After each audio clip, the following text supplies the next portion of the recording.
Hi everyone, welcome back to GrantMe's. This is going to be the second series of the Ultimate University Guide, and this is going to be the first video that we are going to be talking about SFU. So if you don't know about the Ultimate University Guide, it's a 4-video part series of the top 20 universities in Canada that we're doing. I just finished the UBC one, so if you're interested in how to get into UBC, how to apply to UBC, where UBC is, and the application process and everything like that, when they send acceptances, just head over to the link in my bio and you'll be taken to the playlist of the Ultimate University Guide and you can check that out.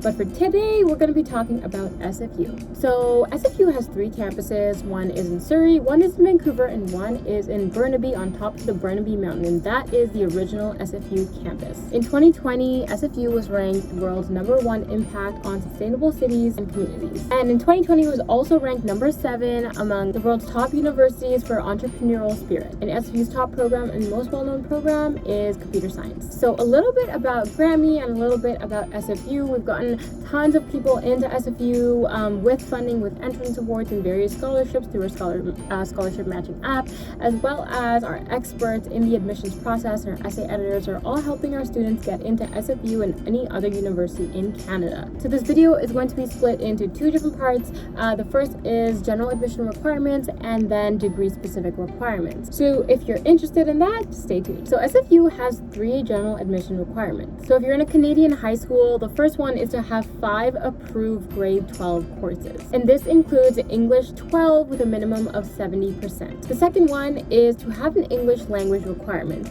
Now, like many universities, SFU has several different ways where you can kind of achieve this English language requirement, because if you think about it, SFU is an international university. They have tons of students coming in from different parts of the world, different parts of the country, with all different levels of education and background. So because of this, SFU, like many universities, needs different ways that people can pass this English language requirement. And SFU actually has 11 different ways that you can pass this English language requirement. So if you are in a Canadian high school and you've completed at least 3 years of Canadian English high school, then you have automatically passed the English language requirement. And just like I said before, for the general admission requirement, you want to make sure that you have a minimum of 70% in your English courses. The second option is if you have completed 3 years of high school in a country where English is the principal language of instruction. And for this, you need 70% in senior English. Next, you need to complete 4 years of English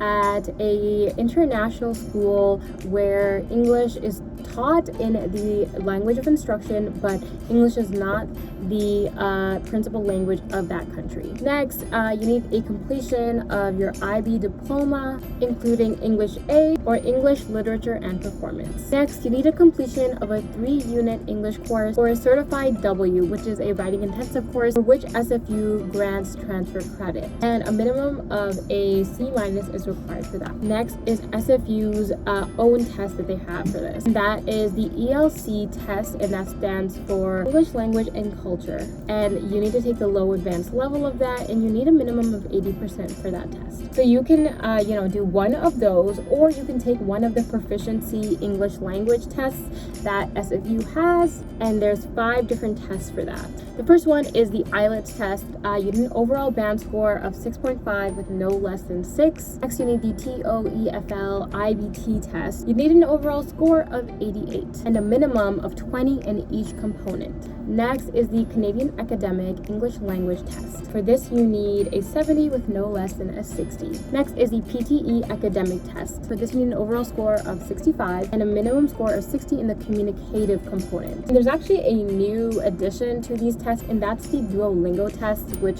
SFU now accepts. You need an overall score of 125. You need a minimum of a 60% or a C in a senior level math or pre-calculus course. Now, the option between a C and a 60% is different because every school has a different, or every district has a different kind of spectrum on what a C or 60% is. So that's why those two options are given. So that is the first option of how you can complete the analytical quantitative requirement. Okay, so if you are taking an IB course, there are 3 ways that you can meet this requirement. The first is to get a 3 in IB mathematics. The second is to get a 3 in mathematics analysis and approaches, or mathematics applications and interpretations, or math studies. You need a 3 in one of these IB math courses. You need a minimum of a D grade in a GCEA or AS level math, or a minimum of a C in a GCSE level math. Finally, you need a minimum of a C- or better in a 3-unit math or a certified Q course that SFU transfers. And this option is for college and university students. Okay, so now that we've gone over the general ed requirements and the different ways